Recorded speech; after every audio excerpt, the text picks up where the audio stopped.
우리가 성지순례를 가면 빼놓지 않고 가는 곳이 신해산입니다.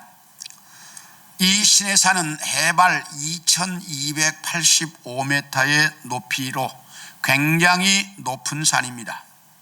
그런데 일출을 보기 위해서 올라가기 때문에 주로 새벽 2시에 숙소에서 출발을 합니다. 버스를 타고 해발 1200~1300m에 있는 캐더린 수도원 앞까지 올라가서 거기에서 낙타를 타고 중간까지 올라가고, 그리고 중간에서 걸어서 정상까지 올라가는데 보통 3~4시간 정도 걸립니다. 그래서 이제 2시에 출발했지만 이제 5시 반 내지 6시 정도 되면 신해산 정상에 도착을 해서 일출을 보고 예배를 드리고, 그리고 걸어서 내려옵니다. 걸어서 내려오다가 꼭 들려야 하는 곳이 캐더린 수도원이라고 하는 곳입니다.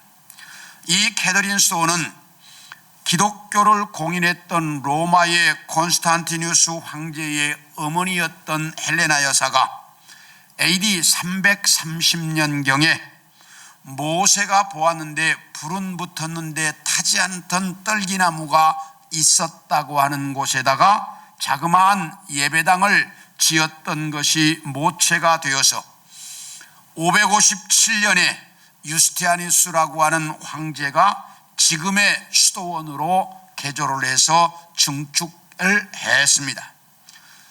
그러므로 이 수도원은 지금으로부터 1500여 년 전에 지어진 건물입니다. 좀 보여주시죠. 예, 이게 지금부터 1500년 전에 지어진 이제 그 캐더린 수도원이라고 하는 수도원인데, 이 기간 동안 이 건물은 불타지도 않고 부서지지도 않고, 그리고 누가 침략도 못했고, 그러면서 그 안에 건물만 몇 개 더 증축을 해서 1500년 동안 이어져 왔기 때문에 기독교 역사에 가장 오래된 수도원 중에 하나입니다. 이렇게 오래되다 보니 이 수도원 안에는 진귀한 것들이 참 많이 있습니다.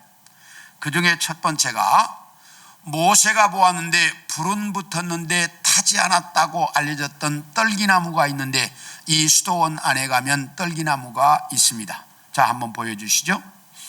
네, 이게 이제 지금부터 3500년 전부터 있었다고 알려져 있는 떨기나무입니다. 지금 사진으로 보니까 가서 보면 굉장히 웅장합니다.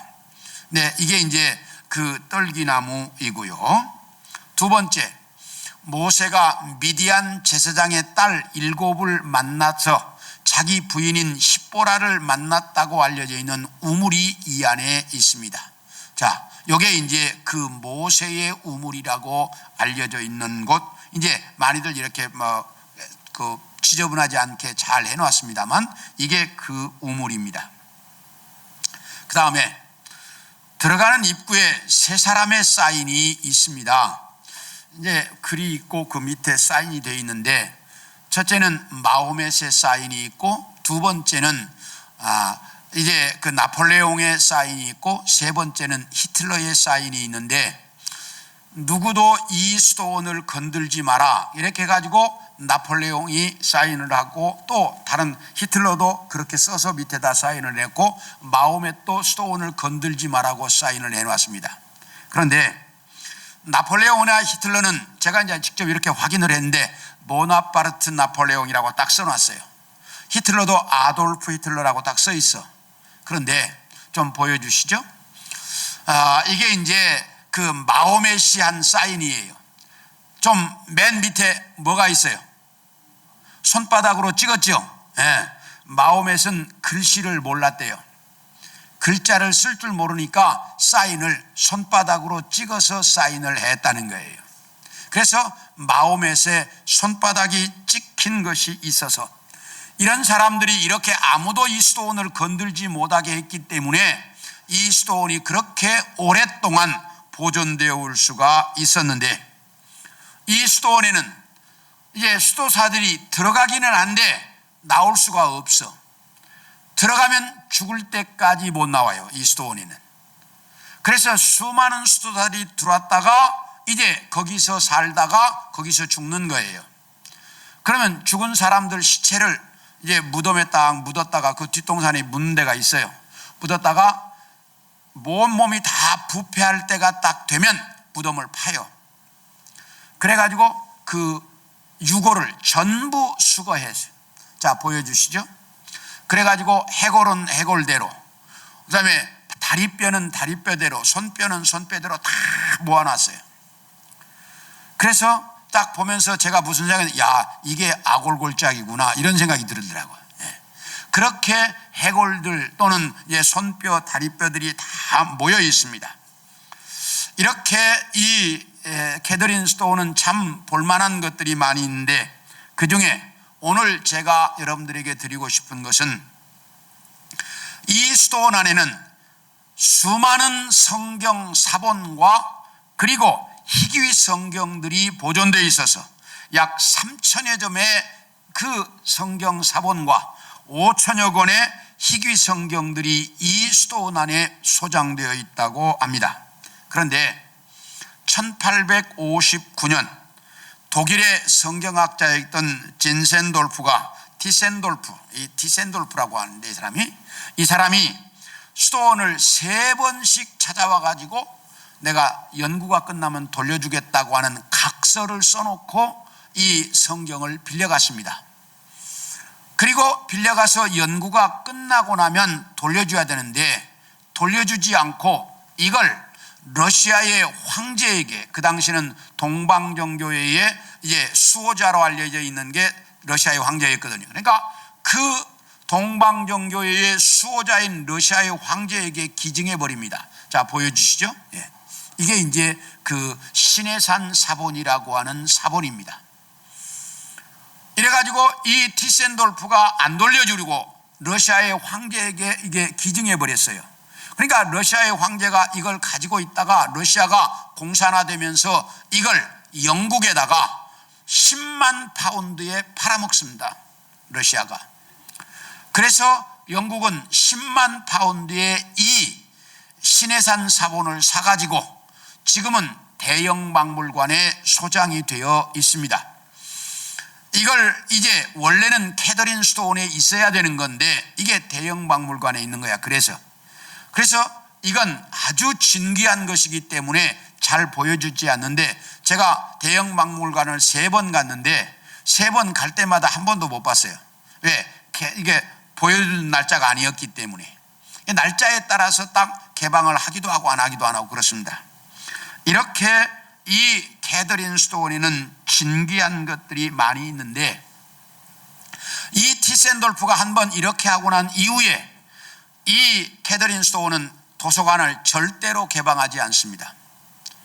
저도 이 스토어에 갔을 때 그 도서관을 꼭 좀 보고 싶었는데 도서관 건물, 열쇠 채워진 건물만 딱 쳐다보고 말았어요. 개방을 안 하니까. 그런데 더 안타까운 것은 제가 1차 성지순례를 갔을 때만 해도 다 들어가서 봤어요. 그런데 2차 성지순례를 갔을 때는 딱 문 닫아버려가지고 이 캐더린 스토온이 개장을 안 합니다. 문 열지를 않아요. 아무도 들여오지는 않아요. 그래서 지금은 이런 것들을 우리가 가도 아무것도 볼 수 없어서 제가 사진으로 다 보여줬으니까 여러분들이 그렇게 아시도록. 지금은 개방을 안 합니다, 이거 캐더린 스토온이. 이렇게 이제 그 수많은 성경 사본들이 이 캐더린 스토온에 소장되어 있는데, 오늘은 우리 한국 교회가 성경을 소중하게 여기자고 하는 의미에서 지키는 성서주일입니다. 그래서 오늘은 여러분들과 함께 이 성경에 대한 말씀을 같이 좀 나누려고 합니다. 첫째, 모든 성경은 하나님의 감동으로 기록된 말씀이다 라고 말합니다. 우리 디모데후서 3장 16절을 봅니다. 시작. 모든 성경은 하나님의 감동으로 된 것으로 교훈과 책망과 바르게 함과 의로 교육하기에 유익하다. 여기 보면 모든 성경은 하나님의 감동으로 된 것이다 라고 말씀합니다. 이 말씀은 모든 성경의 기자들을 하나님께서 성령으로 감동시켜서 기록하도록 만들었다라는 말씀입니다. 그러므로 성경의 원저자를 성령 하나님이라고 부르는 것입니다. BC 1450년경에 창세기를 기록한 모세부터 AD 100여 년경에 요한계시록을 기록한 사도 요한까지 약 1500년 동안 약 40여 명의 기자들이 기록한 것이 여러분이 가지고 있는 성경입니다. 1500년이라고 하는 어마어마한 세월 동안 한두 사람이 아닌 40여 명의 저자들이 각각 다른 시대에 각각 다른 환경 속에서 각각 다른 세월 속에 각각 다른 나라에서 살고 있었던 사람들이 기록을 했는데, 그런데 이 모든 내용이 일치하고 사상이 일치한다는 사실입니다. 그래서 학자들은 이걸 가리켜서 기적이라고 말합니다. 왜냐하면 그 오랜 세월 동안 이렇게 많은 사람들이 기록을 하다 보면 절대로 그 내용과 사상이 일치할 수가 없다는 겁니다. 그런데 성경은 그 모든 사람들의 생각을 뛰어넘어서 모든 것이 다 일치하고 있습니다. 그것은 원저자이신 성령 하나님께서 이 모든 시대 속에 모든 사람들을 똑같이 감동시켜서 기록하셨기 때문에 그렇게 된 것이다 라고 밖에는 설명이 안 되는 말입니다. 그러므로 이 성경은 성령 하나님께서 기록을 했기 때문에 1.1에게 오차도 없고 잘못된 것도 없고 실수도 없고 창세 때부터 주님 오실 때까지 영원토록 완전한 진리인 것입니다. 제가 이렇게 이야기를 했더니 어떤 사람이 저한테 이렇게 질문을 해요. 목사님, 누가복음 17장 36절을 보세요. 거기 보면 없음이라고 써 있습니다. 이렇게 성경에 어떤 구절은 없음이라고도 돼 있는데 어떻게 성경에 오류가 없다고 말합니까? 라고 저에게 묻는 사람이 있었습니다. 저는 그 사람이 제일 사랑스러웠어요. 너무너무 좋았어요. 왜? 그렇게 질문할 정도로 성경을 관심 있게 읽는다는 얘기잖아. 여러분들은 있는지 없는지 잘 모르잖아요. 그래서 그 사람이 너무너무 좋았어요. 근데 이것을 설명하려고 하면 사본에 대한 이야기를 해야만 합니다. 성경은 모세를 비롯한 구약 성경의 저자들은 히브리어로, 마태를 비롯한 신약 성경의 저자들은 헬라어로 기록을 했습니다. 그런데 이 당시에는 인쇄술이라고 하는 것 자체가 없었기 때문에 여기서 성경을 내가 한 권 가지고 있으면 저 멀리 있는 다른 사람이 성경이 필요하면 어떻게 해야 돼요? 보고 베껴 써가지고 가야만 했어요. 방법이 그거밖에 없어. 그런데 그 당시에는 종이도 없고 쓰는 필기구도 없던 때예요. 그렇기 때문에 이걸 보고 베껴 쓴다는 것이 그렇게 쉬운 문제가 아니었습니다.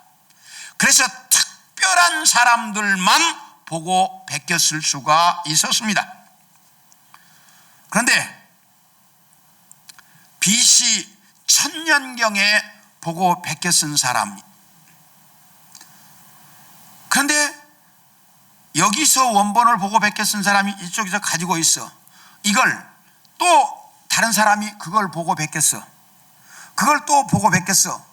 이렇게 해가지고 베껴 쓰고 또 보고 베껴 쓰고 또 보고 베껴 쓰고 이러면서 1000년 이상이 쭉 지나온 거예요. 이렇게 보고 베껴 쓰기 시작한 지가 몇천 년을 그렇게 보고 베껴서 왔어요. 그러다가 보니까 원본을 직접 보고 베껴 쓴 성경이 최고로 뭐예요? 틀릴 리가 없지. 그러나 보고 베껴 쓴 것을 수십 번 베껴 쓰고 베껴 쓴 걸 또 베껴 쓰다가 보면 틀릴 확률이 있어요, 없어요? 왜요? 우리도 남의 거 보고 베껴 쓰다가 보면 그 편지 하나 베껴 쓰는데도 한자 빼먹을 때도 있고 한 줄 건너뛸 때도 있고 그러잖아요. 이러다가 보니까 약간씩 문제가 생겼던 겁니다. 그래서 성경은 원본을 직접 보고 쓸 만큼 오래된 것일수록 최고의 가치가 있어요. 이 사본 중에서, 베껴 쓴 성경들 중에서. 그래서 이 사본, 오래된 것일수록 최고로 권위가 있고 나중인 것일수록 권위가 조금 떨어지는데, 이렇게 베껴 쓴 사본들이 여러 개가 있어요. 그 사본들을 자꾸 비교하고 연구하고 그러다가 보니까 어떤 사본에는 있고 어떤 사본에는 없는 것도 있어요. 그럴 때 괄호를 쳐놨고, 우리 성경에. 그리고 그 성경 사본 중에 어느 부분이 없어요. 그랬을 때 없음이라고 써놨습니다. 그러므로 이런 문제는 사본상에서 생겨난 문제일 뿐이지 원본은 1.1획도 틀림이 없다고 하는 것이 뭐예요? 정확한 겁니다. 그렇다면 이제 여러분들이 이렇게 질문을 할까? 아니 그러면 목사님, 그렇게 베껴 쓰고 하다 보니까 조금씩 문제가 있다면 우리 성경 믿기가 어렵지 않습니까? 이렇게 말할 거예요. 그런데 전혀 그런 염려가 없습니다. 왜?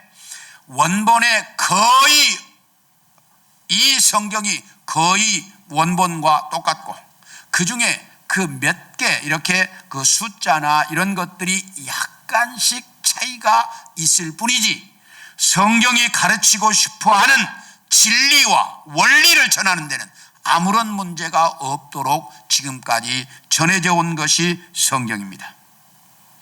그래서 베껴 쓴 성경을 사본이라고 하는데, 이 사본을 가지고는 성도들이 성경을 읽을 수가 없어요. 그래서 성도들이 읽을 수 있도록 번역을 했는데, 이 번역한 것을 가리켜서 역본이다 이렇게 말을 합니다. 맨 처음에는 헬라어와 히브리어로 되어 있는 성경을 라틴어로 번역을 했고, 라틴어로 번역한 것을 영어로 번역을 했고, 영어로 번역한 것을 다시 우리나라 말로 또는 각자 나라의 말로 번역을 했습니다. 종교개혁자 루터도 우리는 종교개혁자라고 이야기하지만 독일 사람들은 자기 나라 말 독일어로 최초로 번역한 사람으로 더 잘 알려져 있습니다. 이렇게 이 성경은 원본이 있고 원본을 보고 쓴 사본이 있고 사본을 번역한 역본이 있고, 그래서 우리에게까지 전해져 왔다 그 말입니다. 그렇다면 우리나라 한글 성경은 어떻게 해서 번역이 되었을까? 최초로 1882년에 서상윤이라고 하는 사람이 한문으로 번역된 성경을, 누가복음과 요한복음을 한글로 최초로 번역을 했습니다. 중국 만주에서. 이렇게 번역을 한 성경 100여 권을 싸가지고 이제 출판을 해가지고 그걸 싸가지고 한국으로 들어오다가 환원한테 걸려가지고 거의 다 뺏기고 약 10여 권만 가지고 탈출을 해서, 그래가지고 이 서상윤이 이 집 저 집을 다니면서 전도해가지고 그 사람들이 모일 수 있도록, 모여서 예배를 드릴 수 있도록 자기 집을 교회로 헌납을 했습니다. 그것이 대한민국 최초의 교회인 소렉교회가 바로 그 서상윤의 집에서 시작이 되었고, 서상윤 씨의 집이 소렉교회가 되었던 것입니다. 이렇게 해서 만주 쪽에서 1882년에 최초로 이제 번역이 되었고, 그 다음에 두 번째는 일본에서 공사로 간 이수정이라고 하는 사람이 1884년에, 그러니까 중국에서 번역된 2년 후죠. 1884년에 마가복음과 누가복음을 이제 번역해서 출판을 했는데, 이렇게 번역된 성경을 1885년 우리나라 최초의 선교사로 온 언더우드와 아펜젤러가 이 이수정이 번역한 성경을 가지고 한국으로 들어왔습니다. 그래서 우리나라 선교는 선교사가 들어오기 이전부터 성경 번역이 이루어졌던 나라로 세계 선교사에 기록되어져 있습니다. 그러므로 우리가 가지고 있는 이 성경은 수천 년 전에 성령의 영감을 받은 사람들이 기록을 했고, 이 기록한 것을 이제 베껴 쓴 사람들에 의해서 사본이 우리에게 전해졌고, 이 사본을 가지고 라틴어로, 그리고 이제 영어로, 그리고 이제 한글로 번역을 해서 지금 우리가 가지고 있습니다. 지금이야 헬라어와 히브리어를 공부한 사람들이 많이 있어서 직접 원본을 가지고 이제 번역하기도 합니다만, 과거에는 그런 과정을 거쳐서 우리나라 말 성경이 우리 손에 들어왔습니다. 그러므로 이 성경이 우리에게 전해지기까지 수천 년 동안 수많은 사람들의 노력과 헌신과 피와 땀이 섞여서 이 성경은 보존되어졌고, 그리고 우리에게까지 전해지게 되었습니다. 이 성경을 보존하려고 수많은 사람들이 목숨을 바쳤고, 이 성경을 제대로 후손에게 물려주기 위해서 수많은 사람들이 생명을 바쳐가면서 보존을 해와서 지금까지 넘어온 것이 우리가 가지고 있는 성경입니다. 그러므로 여러분들은 이 성경을 대할 때마다 쉽게 대하지 말고 수많은 신앙 선조들의 피와 땀과 눈물이 여기에 담겨 있다는 것을 잊지 말아야 합니다. 물론 성경은 이 성경책이 중요한 것이 아니라 그 말씀이 중요한데, 오늘 본문에서 모든 성경은 하나님의 감동으로 되어졌기 때문에 교훈과 책망과 바르게 함과 의로 교육자에게 유익하다라고 말씀합니다. 이 말씀을 한마디로 말하면 이 성경은 사람 만드는 데 유익한 책이다라는 의미입니다. 우리 다 같이 빌레몬서 1장 10절에서 12절을 봅니다. 시작. 갇힌 중에서 낳은 아들 오네시모를 위하여 내게 간구하노라. 다음이요. 그가 전에는 내게 무익하였으나 이제는 나와 내게 유익함으로 내게 그를 돌려보내노니 그는 내 신복이라. 여기 보면 사도 바울이 골로새 교회의 장로였던 빌레몬에게 오네시모라고 하는 사람을 용서해 주라고 부탁을 하고 있습니다. 바울이 이렇게 부탁을 하고 있는 이 오네시모라고 하는 사람은 원래 빌레몬의 집에서 종으로 있었던 사람입니다. 그런데 이 빌레몬의 집에서 종으로 있던 오네시모가 어느 날 몰래 주인의 돈을 훔쳐가지고 로마로 도망을 가버렸습니다. 그 당시에 종은 인간이 아니었습니다. 그렇기 때문에 주인이 죽여도 문제없고 주인이 팔아먹어도 문제없고 사와도 문제없고 그러던 때가 종입니다. 그런데 그 종이 주인의 돈을 훔쳐갔다? 이건 무조건 사형이에요. 이건. 그런데 이 오네시모가 멀리 로마로 도망을 가가지고 살다가 바울이라고 하는 사람을 만납니다. 그리고 그에게서 성경 말씀을 배우게 되고 신앙을 갖게 되면서 이가 회개하고 올바른 사람이 되었습니다.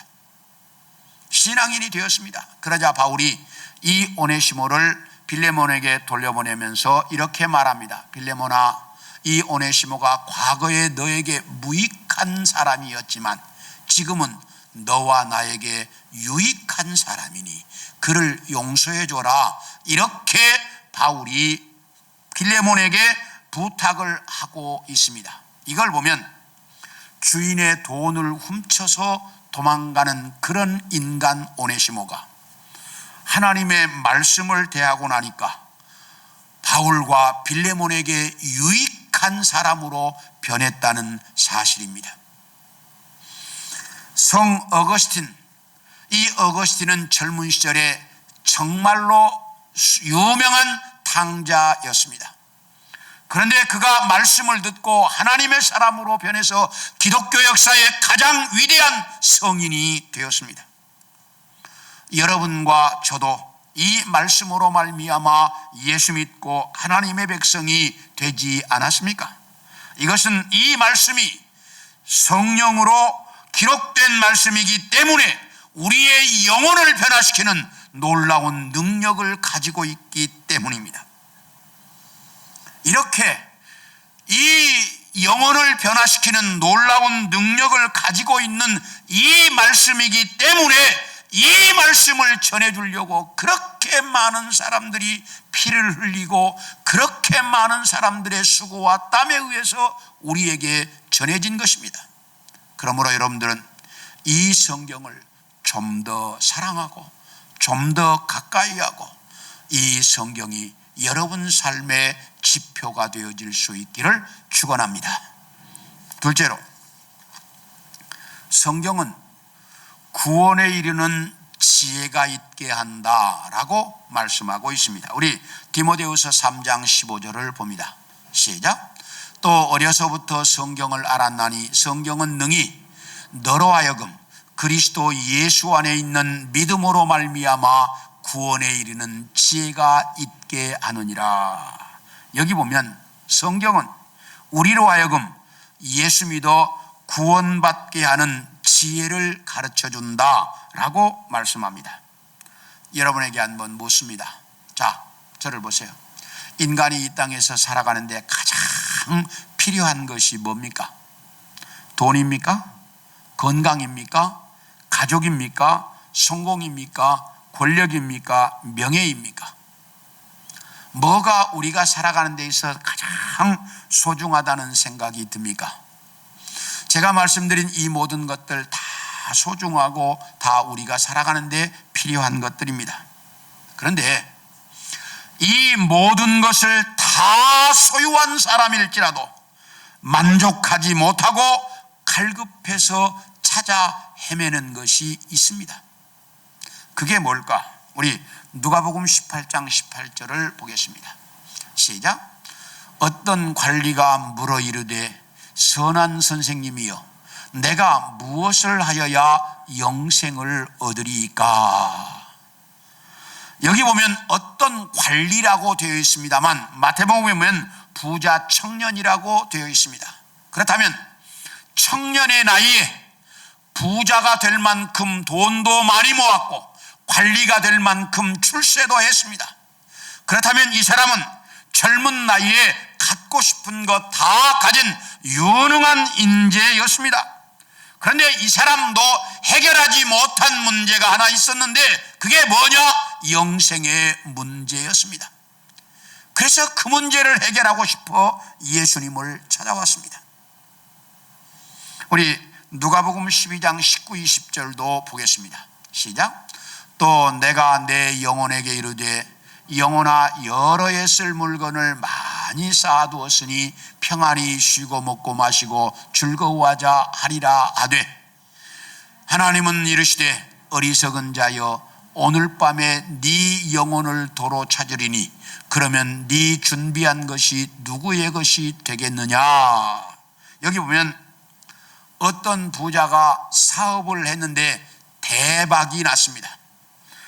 그래서 평생토록 먹고 마시고 쓰고 즐겁게 살아도 남을 만큼 엄청난 돈이 통장에 모였습니다. 그러자 자기 스스로 이렇게 말합니다. 내 영혼아 내가 평생토록 먹고 마시고 즐기고 놀아도 충분할 만큼 돈을 모았으니 이제 먹고 마시고 내 인생을 즐겨보자.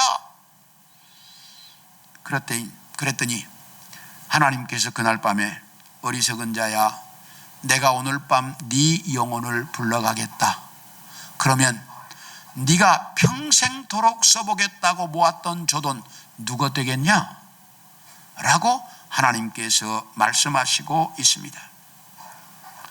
이 영혼의 문제가 해결되지 않으면 이 세상 모든 것 다 소유한다고 해도 아무런 의미가 없다는 것을 정확하게 보여주고 있습니다. 그래서 우리 삶에 있어서 가장 중요한 문제가 영혼의 문제입니다. 인류가 이 땅에 존재하는 그 순간부터 지금까지 인간과 함께 뗄래야 뗄 수 없이 늘 함께 붙어 있는 것이 하나 있습니다. 그게 뭡니까? 종교입니다. 왜냐하면 하나님께서 인간을 창조하실 때 하나님의 형상을 따라 창조하셨기 때문에 인간은 하나님의 형상이 없으면 영혼이 절대로 평안할 수가 없습니다. 그래서 인간들은 영혼의 평안을 찾기 위해 그렇게 수없이 많은 노력을 기울여 왔습니다. 그것이 뭐냐? 바로 종교라고 하는 것입니다.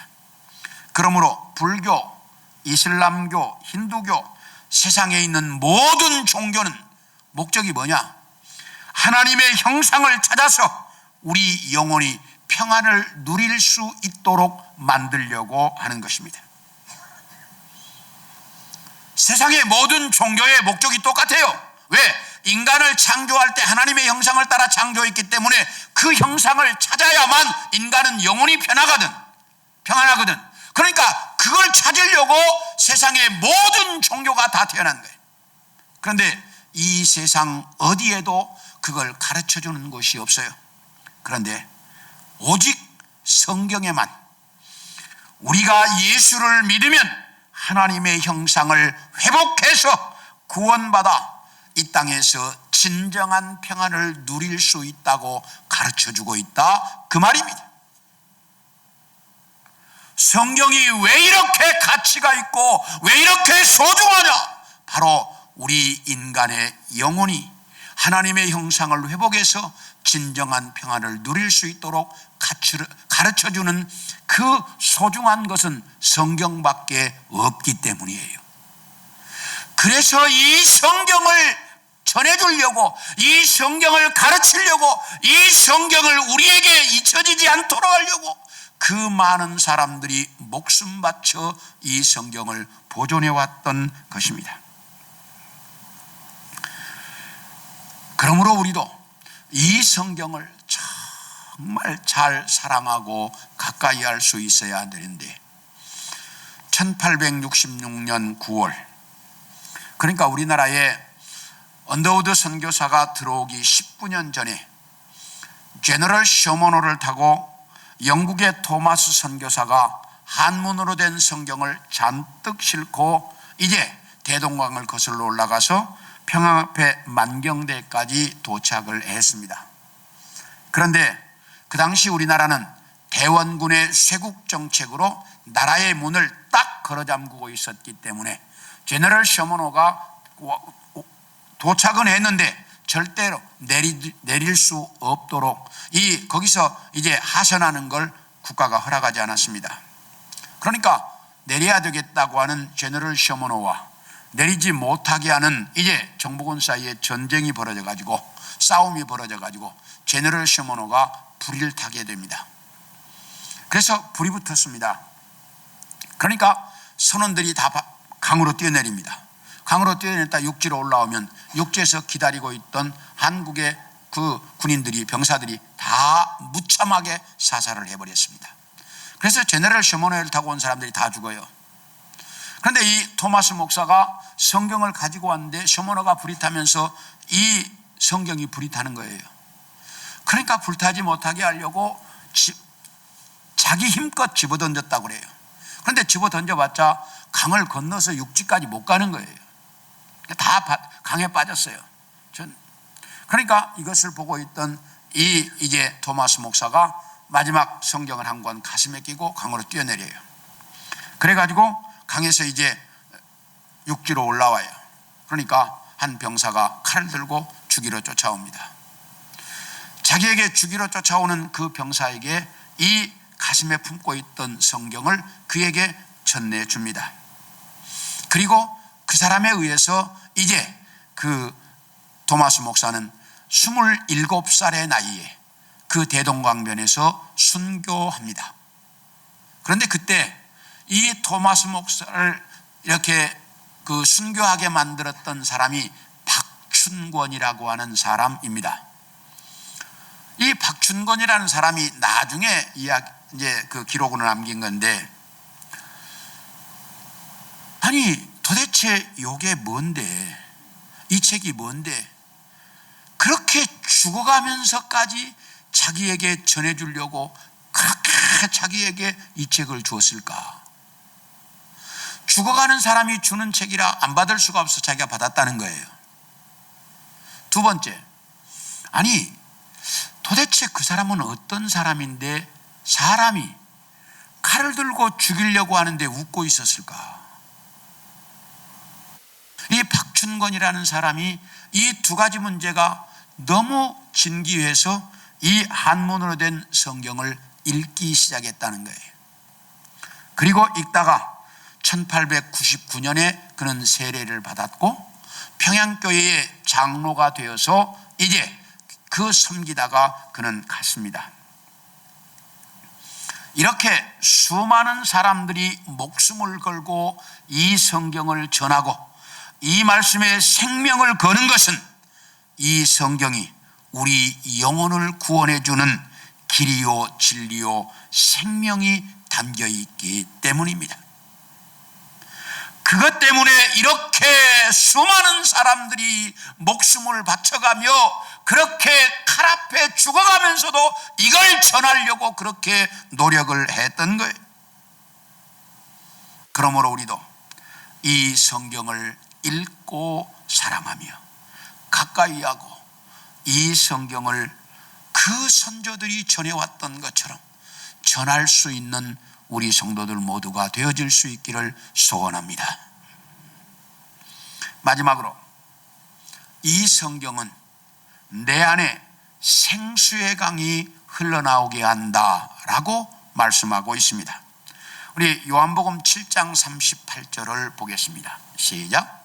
나를 믿는 자는 성경의 이름과 같이 그 배에서 생수의 강이 흘러나오리라. 여기 뭐라고 하냐? 나를 믿는 자는 성경이 가르쳐준 대로 그 배에서 생수의 강이 흘러나올 것이다. 성경은 예수 믿으면 그 안에서 생수의 강이 흘러 넘치게 된다는 것을 가르쳐주고 있습니다. 그러므로 우리 예수 믿는 사람들은 이 성경을 가까이 하고 이 성경을 사랑하고 이 성경과 함께 살 줄을 알아야 합니다. 그래야만 내 안에 생수의 강이 흘러넘치게 되어 있습니다. 그런데 우리가 예수 믿는 생활 오래 하다고 있다가 보니까 영혼이 메마르고 왠지 영적으로 답답하고 자꾸만 부정적인 생각들이 들고 신앙생활에 재미가 없어졌습니다. 그런데 이것마저 느끼지도 못하고 신앙생활들을 하고 있습니다. 내 안에 이런 신앙생활에 재미가 없는 것은 생수의 강이 흘러넘치지 않기 때문입니다. 사랑하는 성도 여러분, 말씀을 가까이 하고 집중해서 시간 가는 줄 모르고 이 성경을 읽어본 적이 언제입니까? 설교를 듣다가 은혜를 받고 눈물을 흘려본 적은 언제입니까? 말씀을 읽다가 이 말씀 앞에 내 가슴을 치며 스스로 울어본 적은 있습니까? 이제 말씀으로 돌아갑시다. 가슴을 열고 이 말씀을 내 가슴에 받아들일 수 있기를 소원합니다. 그러면 이 말씀이 여러분의 영혼에 은혜를 주실 것입니다. 말씀이 여러분의 신앙생활에 기쁨이 있도록 만들어 주실 것이고, 말씀이 내 삶에 평안을 줄 것이고, 말씀이 여러분의 가슴에서 생수의 강이 흘러나오도록 만들어 주실 것입니다. 이제 우리 말씀을 좀 더 가까이 하고, 말씀을 좀 더 읽고, 말씀을 좀 더 사랑함으로, 말씀으로 말미암아 여러분의 가슴에 생수의 강이 흘러나올 수 있기를 원합니다. 우리 함께 본문 68절을 읽겠습니다. 시작. 시몬 베드로가 대답하되 주여 영생의 말씀이 주께 있사오니 우리가 누구에게로 가오리까? 이 말씀은 보리떡 5개와 물고기 2마리로 5,000명을 예수님이 먹였습니다. 그러자 그것을 먹었던 사람들, 그리고 그 소문을 들었던 수많은 사람들이 예수님께로 모여왔습니다. 왜? 저분께 가면 배고프지 않는다. 모여왔습니다. 그런데 예수님께서 그들에게 먹을 건 주지 않고, 예수님께서 나는 하늘에서 내려온 신령한 떡이다, 내 살을 먹고 내 피를 마시는 자만이 영생을 얻을 수 있다, 이렇게 영적인 말씀들만 가르치니까 많은 사람들이 우리는 저 말이 뭔 말인지 모르겠다, 가자. 그리고 돌아가기 시작했습니다. 그렇게 모여왔던 수많은 사람들이 다 돌아갔습니다. 그리고 12제자만 남았습니다. 그때 예수님께서 12제자에게 물었습니다. 너희도 가려느냐? 그러니까 베드로가 있다가 주여 영생의 말씀이 여기 있는데 우리가 누구에게로 가오리이까? 영생의 말씀이 여기 있는데 우리가 어디로 가겠습니까? 베드로가 그렇게 고백하고 있습니다. 이 베드로의 고백이 여러분들의 고백이 되어질 수 있기를 소원합니다. 주여 영생의 말씀이 여기 있는데, 주여 영생의 말씀이 여기 있는데 우리가 어디로 가겠습니까? 그렇게 고백했던 베드로의 그 고백이 여러분들의 고백이 되어질 수 있기를 소원합니다. 그래서 이 말씀과 함께 살아감으로 이 말씀에서 생수의 강이 흘러나오므로 여러분의 삶이 은혜 충만한 그런 신앙생활이 되어질 수 있기를 축원합니다.